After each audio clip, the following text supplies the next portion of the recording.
has been bumpy so far, the road will continue to be bumpy. And what I would say is there's two different thoughts I have about that. One is that the road in the past has nothing to do with the road in the future. It doesn't have any relationship. The road can change. But the other side of it is that maybe more important is our perception of bumpy. You know, if you have a 4x4, I can tell you, I like 4x4. I like going out into the wilderness in Africa or Canada, you know, 4x4 zooming over rough roads. You get bored of smooth roads. You want some bumpy. And so what I kind of tend to think is it's not really the conditions of the past that lead to the conditions of the future. It's our beliefs about them. And so when somebody has a lot of gratitude for the past that they've had, then that automatically gives them more faith in the future that's coming to them. Whereas if somebody has a lot of fear or guilt, or actually not so much fear, but if they have guilt and anxiety and kind of negativity about the way they've lived in the past or the way life has happened in the past, then that's going to translate into apprehension about what their future is going to look like. Mm-hmm. So I think that this crosses into every area of life. That, you know, at that same event where I was speaking, I remember, I think it was Dan Savage said something very beautiful about relationships, and he said, you know, we measure marriage on this on this impossible standard that somebody could be married for, 6 years, and 5 years of it might have been incredible, might have been amazing, might have been full of passion and amazing just connection and sex and fun. And then one day it came to an end, and we see that as a failed marriage. Whereas another couple could be married for 30 years and hate each other for the whole 30 years, but because death does them part, we call that a successful marriage. Mm-hmm. And I think that's kind of partly what I'm talking about here is that if we look back at our past relationships and see them as failures, then we're going to have fear about our future ones. And whereas if we look back at our past relationships and we realize the truth, and that is that for the most part, and I realize there are exceptions, but for the most part, I mean, I can look back at any of my past relationships and say, yeah, they had to come to an end, and that was unpleasant. I'm not going to pretend it wasn't. But I have way more fond memories than sour ones. And so I have more gratitude about those relationships than anything else. And therefore, when I look into the future, I have more faith. Right. So tell me, how did you meet Elise? It was 5 years ago. 5 years ago. No. You married 5 years ago, and you were together for a long time, right? Yeah. We've been together for, we were very good friends for 2 years. We met because she was dating a very good friend of mine for a very brief period of time. And you know what that means in the world of most men is that once one of your good friends has been dating a girl, she's off limits. That's a guy culture thing, right? And so what happened was, even though she and I had an immediate connection, the connection was reduced to friendship only because of this, I felt like she was like a sister to me, and she felt mutually the same way. We were just very good friends. And even my friend who was dating her at the time, he even said to me at one point, wow, you guys have such an incredible connection that maybe you guys, should be dating. And I'm like, no way, man. She's like my sister. There's no way that's going to happen. And so then what happened after about 2 years of this, and she and I were, genuinely, amazingly good friends throughout this time. Whenever I was doing a lot of traveling, but anytime I stopped into London, I would see her, we'd go out for a movie, we'd have some sushi, we'd hang out, and we'd talk about anything. And I think that gave us a really big advantage in the dating world, and that was that there was never a moment where we had to pretend to be something we weren't. I think that one of the challenges people have in a relationship is they see somebody and they go, wow, look at that. I mean, wow, all the things are in the right places, and everything, and she laughs the right way. And I mean, all the stuff is right. I want her so badly. Who am I willing to become to get her? Right. And in that moment, people enter into a falseness about who they are. And I think that's where a lot of times dating kind of goes off. Whereas in my case, it was like, well, we're just friends, so we didn't hide anything from each other. And over that 2 years, we learned, and she learned enough about me to never want to date me. Let me tell you. And then one day it switched, and weirdly for both of us at the same time, there was never this, time of unrequited love. It was like it just happened, and that was about 10 years ago. We've been together ever since. Wow. It's interesting that you said, because it happened to me the same way. So we became friends first. Well, we decided to be friends. We liked each other very much, but I was married at that time, and he had a long-term relationship, and we met at work, and we started, being friends and colleagues for a year. So we found out everything about each other, and then I decided to make a trip to Geneva, where he was working, and I said, look, are we friends? He said, yeah, well, I'm going to stay with you. And that's how it all started. So it's interesting that you said it. It's a very, very good point. Shifting gears, I'm going to ask you lots of questions today because we have such a small period of time together. So what motivates you? What's your why? Why do you do what you do? Wow, that's really simple for me. It just comes down to there's a moment, maybe call it a hero complex if you like, but I really enjoy the moment of breakthrough for somebody, and it's kind of like, it doesn't matter if I've pulled over on the side of the road to help somebody with a flat tire, and the moment they go, oh my God, I don't have a flat tire anymore, or the moment where they've been dealing with 20 years of debilitating fear of public speaking and I can undo that in a moment. Or it's somebody who's been struggling with their health for their entire life, and then I can work with them, and all of a sudden they're off their medication and they've lost all kinds of weight. It doesn't really matter what it is. It's when I give somebody that course correction that they needed in the moment, and I just, when that moment happens, I just fill up with goosebumps. I love facilitating that moment for people. And I first noticed that when I've enjoyed that ever since I was probably a teenager. With a lot of my friends, I was like the relationship counselor, even though I didn't understand relationships for me at all. I couldn't figure them out. Women were a total mystery to me when it was related to me, but when it was related to other people, I was always really good at that. Sure. And I really enjoyed solving problems and taking people out of pain and stress. But when I really got it was some years ago in London. I was invited to do a talk around about the same time as that inspired speakers video you were talking about earlier. Just about that same year, I got invited to do a talk on business, which I thought would be the most boring talk ever. I mean, I sold my company so I wouldn't have to talk about it anymore. But then I gave this talk on business, and I'm very empathetic, so I could actually sense the stress in all these young entrepreneurs that were at different stages and had cash flow problems, and they're worrying about having to fire this person or how to hire the right partner, or should I take on a partner, and all this kind of stuff. And after my talk, I ended up doing some Q&A for them, and it was so magical for me to be able to look into somebody's eyes and recognize in that moment the stress that they were feeling, and then to give them an answer and watch the stress melt off them.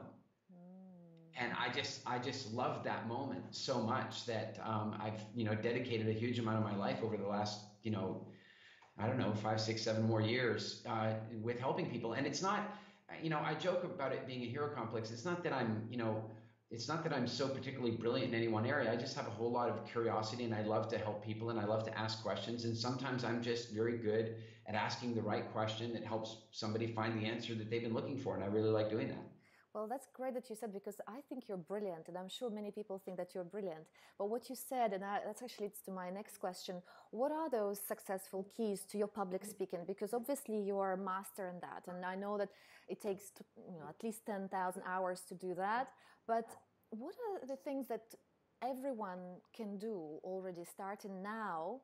Those people who aspire to be like you, those people who want to do public speaking, those people who have to do public speaking, those people who feel and fear that is one thing that prevents them from becoming the best version of them. It's interesting you asked me about that this morning. One of my teams sent me a link to an article that was published in a magazine in Norway just this week. And it was from a client of mine who runs a large engineering firm and has spent most of her life terrified of speaking. And I ended up reading the article, and I had to have it translated from Norwegian. And I was really, it really reminded me of exactly the answer that you need for this question. And I'll tell you, the first step is to recognize that nobody was born afraid of public speaking. Nobody was. Nobody was born afraid to communicate. Yeah, sure, some people may have been born with an inclination towards slightly more introversion or slightly more extroversion or whatever the case may be.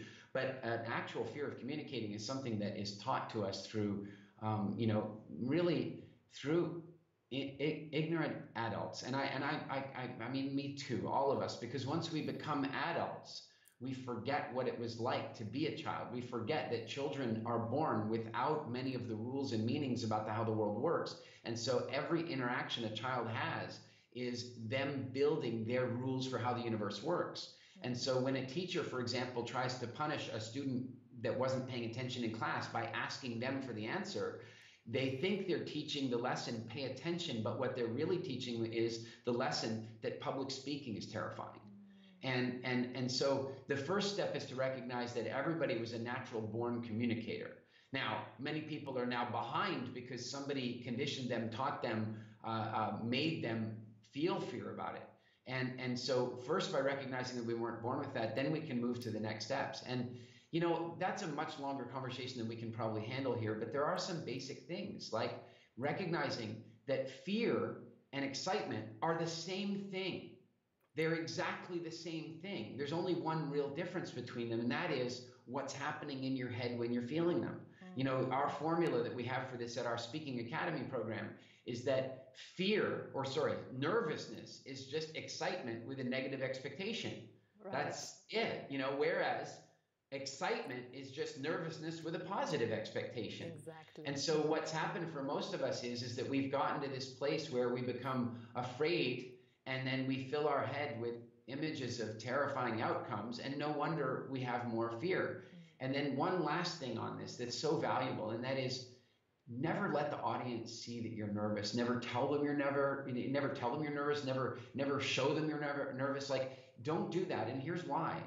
When someone displays to an audience that they're nervous, and then they do a great job, and then people from the audience come and tell them, oh my God, your talk was fantastic, they don't believe that feedback because they know that they communicated nervousness to the audience, and therefore there's a good chance people are just giving them sympathy. And so what I'm a big fan of is walking out onto the stage and saying, hey, I'm about to rock your world. The talk I'm about to give is going to change your life, or you're really going to remember this for a long time, or this is going to be really fun. I mean, you know, some statement that says to the audience, hey, I'm here to do a purpose. A, now that gets the audience paying attention. And B, anybody who comes up to you afterward and tells you you did a great job, they're not giving you sympathy. They're just telling you how they feel. Yes, exactly. I'm so glad you said that, because yesterday I was giving a talk in London also. And the first thing I said, look, it's going to be fantastic. You're spending your heartbeats on something that's so important, relationships, emotions. And their eyes started shining. And of course I felt a little bit nervous, but I do exactly that. But I was in a different event 2 days before that, where I saw a speaker who's a world speaker, and she shared actually, I feel nervous, so please, bear with me. And I wondered, is it because there is a connection also for women to feel empathy and sympathy, and that's a really nice bridge, and does it work? So what you're saying is it's better to just go out there and make that sort of illusion reality, that you're confident, and that confidence taps into your self-esteem, which hopefully it will raise it. Yeah, humans are funny. Look, you've all seen, I'm sure you've seen this, but a child is running along, falls down, and then looks around to see if anybody noticed. If nobody noticed, the child doesn't cry and moves on, right? So true. But if people notice, then the child cries. And, we just get conditioned to get attention with a bunch of different things. So when a speaker walks up and says, I'm nervous, they're doing that in order to get sympathy. But the problem is then any of the feedback they get, they discount as sympathy. And so the fear perpetuates. Wonderful. That's a great tool. Okay, another topic. What excites you the most, or currently where you are in your life? What's the big thing that you're looking forward to? I'm going to sound really boring right now, but the thing that excites me the most right now, I'm home at the moment, and it's my little girl. Like I've been through I have two parenting journeys. I have my son who's 19 years old, and he also excites me to no end. He's just become this wildly interesting, intelligent, amazing person, and that really excites me. And then day by day, because my daughter's here in the house, I get lost for hours watching her. She's in that stage right now where she can stand, and she's just starting to take her first few steps and say sounds that are starting to sound a little bit like words. And I'm constantly mystified by her. So this is good because, that's how it should be. And it's bad because I have a massive global mission that involves traveling and speaking at events. And so I find myself torn in a way that I have never been before. And that's such a dear topic to hearts of women, especially working women. And we have a lot of women in this audience, and including myself, when I feel guilty every time I go. Last week I was in Colorado in US, and my children are in Siberia with my parents. Next week I'm in Greece, and then in Nice, and so it's every time I'm away, I feel like I want to be with them, but when I'm with them, I feel guilty that I'm not doing what I want to do. So how do you deal with this? What's your success thing? Well, first I have to say, just a funny little joke. It's so funny how the times change, right? I grew up in Canada, in North America during the Cold War, and my father often, we would joke that if we continued misbehaving like that, he was going to send us to Siberia. Well, we send our children to Siberia every summer to my parents. I'm telling my father, he's going to be, anyway. But, I hate to give you a bad answer, but I'm going to. And that is that I think men and women are wired differently about this. I mean, I don't feel guilt when I'm not with her. I just feel longing. And women feel guilt. And I think that they're probably meant to. I mean, think about it. You guys have been historically the primary caregivers on a minute-by-minute basis. Sure, men may have historically been responsible for, the majority of food gathering and maybe security and defense and that kind of stuff. But on a minute-by-minute basis, women have been the ones that have been much more responsible for the raising of very small children. And think about it. I mean, if it was 100,000 years ago, or if it was right now in, say, the Kruger National Park in South Africa, and you left your baby for half an hour, you'd better not. And so I think that women have this inbuilt instinct that says, be with the baby, be with the baby. And you can tell me, but here's my observation, is that women diminish that guilt relative to who is with the baby. Right. And so, for example, if they have a babysitter they don't know very well yet, they still feel the guilt. Yes. If they have a babysitter that they know very, very well, then the guilt is lower but not gone. If it's with an uncle or an aunt, the guilt is even lower but still not gone. If the guilt is if the child is with a grandparent, a very good grandparent, then maybe the guilt will go for some time. Yeah. Or if the child is with the father. If the child is with the father, then the guilt can go away for a long period of time. It'll come back. But I really noticed this because I went through a divorce, and my father and my first wife and I, we went through some difficulties, and she may not have been as easy going around my visitation with my son as she could have been. And I remember my dad saying, listen, don't worry about it. It's going to be okay. One day she's going to realize that you are the very best babysitter on earth, because you are the only babysitter that when she hands him to you, you're the only babysitter that she has where she feels totally okay. Yeah. Even if she hates you, even if she's mad at you. And so I suspect that with women, that's the key, is to find the people around you that can be with the child to diminish the guilt, but be grateful that it's there, because it's there for the survival of our children and our species. Right. Well, thank you. I feel better now. Hey, I want to ask you this question about the failures, because, you seem to be like a continuous success. You sold your companies, doing all this motivational speaking. There's so many people would aspire to your lifestyle. You live in cool places. Now, what are the mistakes and failures that you had in your life that you learned from the most?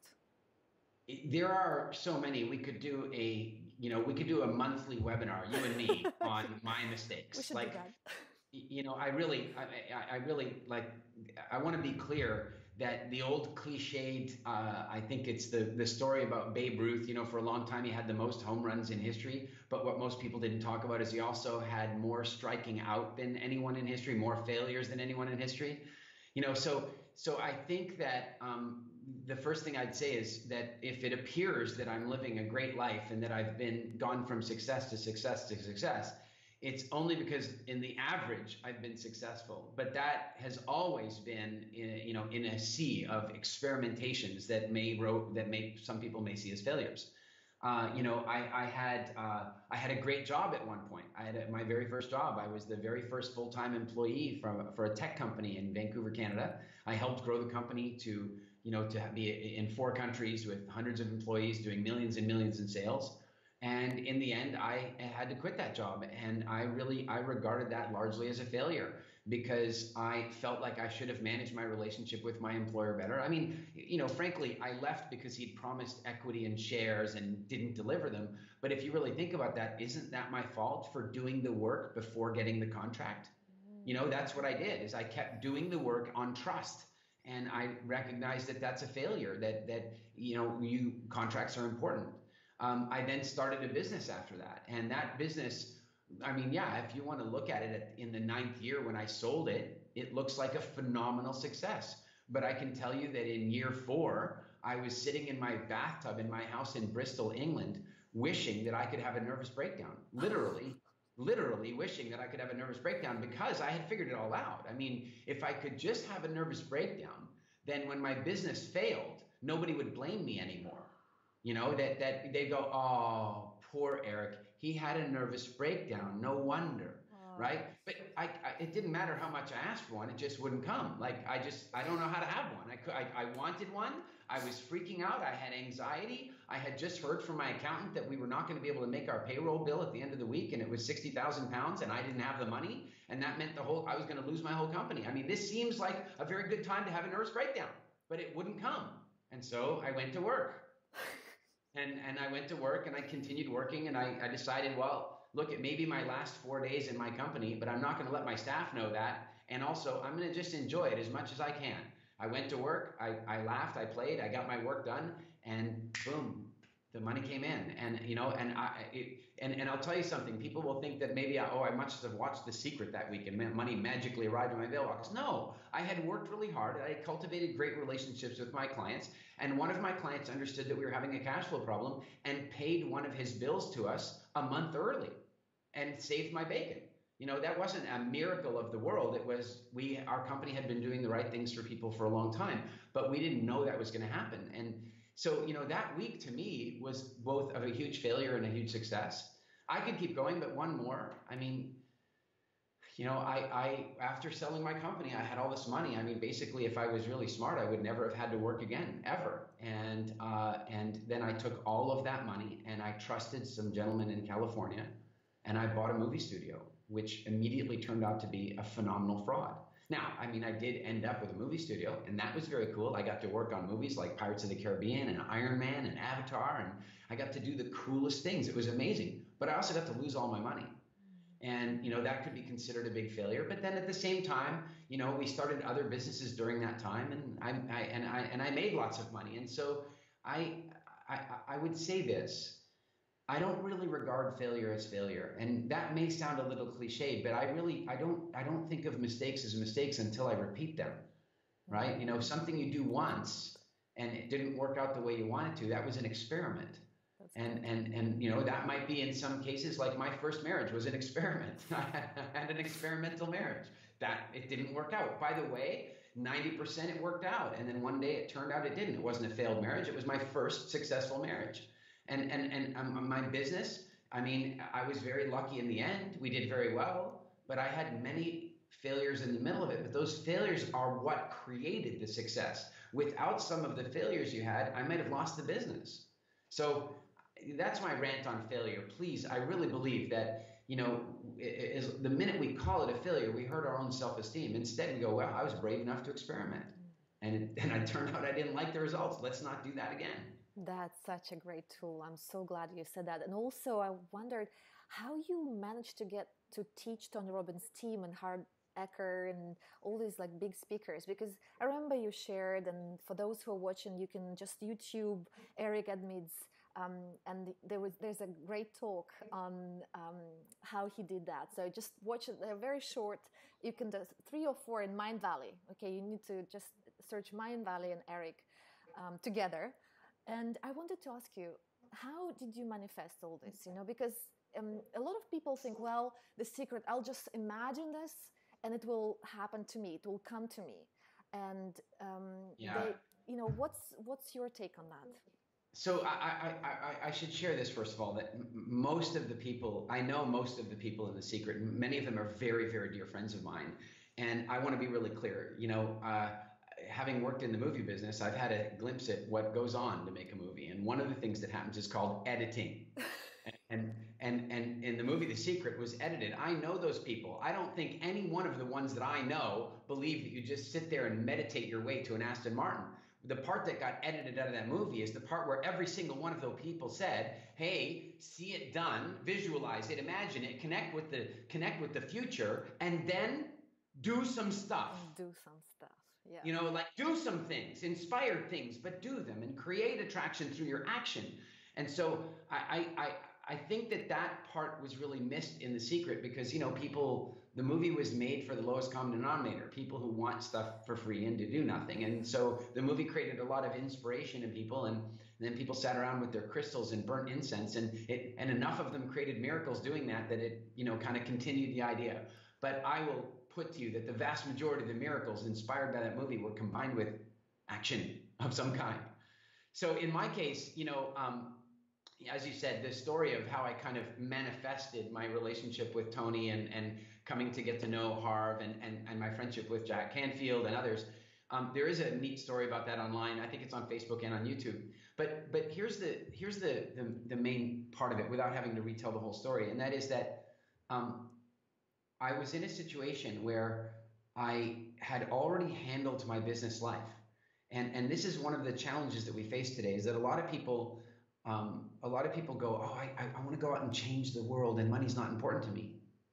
Okay, I get that. I get that. But we live in a world where right now money is important. I get that. And I believe one day we will live in a world where money isn't important at all. Like, call it the Star Trek economy if you like. But I think that one day there will be a time when like Iceland, I think it's Finland, is experimenting right now with a basic common wage for citizens. They're testing the idea that the government just gives people money so that they can follow their own pursuits and what have you. And I think that there will come a time when that kind of economy exists. But that time is not now.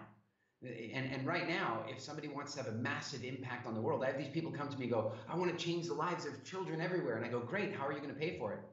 I don't know. I don't care about money. Well, okay, but let's be really clear. The people that are creating massive good around the planet right now are the wealthiest people. Bill Gates is going out there and trying to eradicate malaria. I mean, we're not talking about feeding a few people at Thanksgiving. We're talking about eradicating malaria, right? You've got people like Richard Branson, who created Virgin Unite, my favorite charity on the planet right now. Why? Because Richard pays all the operating expenses of the charity, which means when you donate $1, a pound, a euro, a whatever, that money goes purely to the cause. And so I think that one of the reasons that I was able to manifest some of those relationships is that I had handled that part of my life. I was not needing them. I wasn't going out to work with these people because that's how I was going to pay the rent.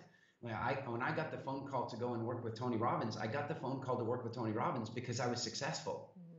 And not because I begged, not because I worked my way up through, the seminar culture world. It was because I was out there in the business world doing stuff, and his people, to be fair, I wasn't their first pick. I want to be honest. I think they called about 23 other people before they finally go, all right, finally call Eric.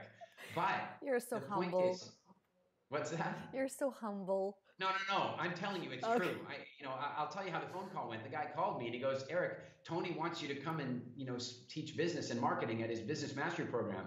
And my first thing was to look at the calendar and make sure it wasn't April 1st, right? Like I was certain it was a gag. But then when I realized it wasn't a gag, I said this. I said, no. Tony doesn't want me to come. You can't find anyone. You've tried all the regular speakers, you've tried all your backup speakers, and you can't find anyone. And now you're calling me, and Tony has no idea you're calling me because Tony doesn't even know who I am. And then once you get me to say yes, you're going to go to Tony and say, Tony, I've got a great option for you. And then you're going to try and convince Tony to let me do it. And he goes, yeah, but I know I can convince him. So I'm not being humble. I'm just saying the truth. But here's the thing. When I got there and Tony and I met, and he got into my background and he saw that I was using his terminology, a business owner, not a business operator, that the reason I could get up on 11 days notice and fly from my home in Turks and Caicos to Fiji to talk about this topic so congruently is that I had done it in my business life. And I think this is one of my key kind of beliefs about the way things need to be. It comes in two parts. One, put your own oxygen mask on. You got to take care of your own need. If you're struggling to pay the rent, then it's going to be hard to raise money for your charity. It just, people give money to people who want it, not to people who need it. It's a strange thing. Investors, that is. That's item number one. Take care of yourself. Make sure that you're living a life where people go, wow, I want to be around that energy. And then the next part is give, give, give. Once you've got your stuff taken care of, once you've put your oxygen mask on, once you've handled finance, once your health is under control, once you've got that stuff going on, then you have an amazing capacity to give. And in giving, you create phenomenal attraction. And that's ultimately what happened in each of those cases. Wow, beautiful. Now, to round this eclectic conversation, we went into all sorts of directions. I would love to know maybe one insight from your time with Bushmen in East Africa. And it's such a precious experience, and how we can learn something for our relationships going back to the homeland. Well, boy, to try and distill it down to one, I think what I'd have to say is this, and this follows on a theme. It follows on a theme of a book that I'm working on, and the concept of the book is based on an observation I made with the multiple visits that I've made to go and visit with the Bushmen. And I've been visiting them now for pretty close to 10 years. And I've done everything from going and visiting with them for a day or two to actually doing extended stays with them, which is really challenging. It's quite an experience. And here's one observation I've made is that every single camp that I've been to has two fires, and that's the proposed title of the book. Is really, it's about two fires, and one fire is where the men are hanging out, and the other fire is where the women are hanging out. And it's funny because my wife and I went out last night with some friends here. We're here at our home in the Dominican Republic, and we went out to a gorgeous little place on the beach, and we're sitting there, and it's three couples. And so what happens? The boys end up sitting and talking about boy things, and the girls ended up sitting over here talking about girl things. And I know that sounds awfully sexist and stereotypical. I don't intend it that way at all. I would say that many of the things the women are discussing will probably have more real relevance than what we as guys sit and yammer about. So it's not saying that anything's better than anything. It's just as soon as we left dinner, my wife and I goes, hey, two fires happened. And I said, what do you mean? And she goes, when we went to dinner, two fires. And I thought, and I go, oh my God, she was totally right. Now, here's some lessons that I think we can take from that. The one is we can really, really recognize that after likely hundreds of thousands of years of sitting around independent fires, we have developed different methods of communication. And that's why women say things that men don't understand, and men do things that women don't understand. And that's because to a very real extent, we have different cultures. There's a more feminine culture, and there's a more masculine culture. And this does not argue against anything around equality. I'm not suggesting that men and women aren't equal. Are they equal in every way? Of course not. I'm not very good at making milk, for example. I'm not equal in that respect. Women are much better at it than me. So we have our differences. But yes, I do believe that we should be equally respected and equally trusted. That doesn't change the fact that we might have slightly different cultures. And I think that what that gives us is an opportunity to study those cultures, and in so doing that, look, let's be really clear. I lived in England for 10 years. Wow, culture shock. I mean, I'll be really clear. You think that you move from Canada to England, that it's going to be, I mean, we have the Queen on our money too. We speak basically the same language, No, it's completely different. It's shockingly different. And not that one is better than the other, it's just they're different. And so what does that mean? When we do business in a foreign culture, doesn't it make sense that we learn a little bit about that culture to smooth over the communication? I do a huge amount of speaking in Europe, and I'm very well respected and known in Europe as a great speaker. People like me. Well, I'll tell you one of the reasons that I get the advantage of sounding American, because Europe has this weird love-hate thing with American. They like my accent because they're used to watching it on the movies and the TV and that kind of stuff. But then I avoid some of the tragic cultural mistakes that Americans make, like using sports metaphors all the time. Oh yeah, we hit a home run with that one, and then we got a touchdown, and Europeans are like, what? What does that even mean? right? Well, what I tell my friends, my American speaking friends that come to Europe, I give them a little cheat sheet on here are some things to avoid to create a culture clash with your audience, right? Well, I think it's about time we do that with our relationships with men and women. And of course, nobody has done a better job of this so far than John Gray. His work in the 90s around when he originally wrote Men Are From Mars or Women Are From Venus got him hugely criticized. But let's be really clear. I believe that the observations we've made with the Bushmen simply prove that his book, while metaphorical, is fundamentally truthful in the vast majority of cases. Of course, there are women who are who don't follow all the normal trends of being feminine, and men that don't follow. I understand there's exceptions, but to me, it's really clear. If we want to get along with the other sex, we need to understand their language. We need to understand their culture. Eric, I could talk for hours with you, but I know that our time is up, and I would like to thank you. I'll put links to your website where people can find out your schedule of traveling and events. And I know you do some in London, so I welcome the Europeans and other destinations, of course, and around the world where people would like to see you. And I will also put the link to that video on YouTube that I mentioned, as well as some other very interesting videos from Eric. And I just, from my heart, big hug from England. I'm in UK currently, across the ocean to you, and hope to stay in touch and bring you for another topic to Enrich TV. And thank you, thank you, thank you. Sounds good. Thanks for having me. It's been a pleasure. Great. Take care. I know you need to go. You have another appointment, so I'll just hang up. Oh, good. Thanks very much. Take care. Bye-bye.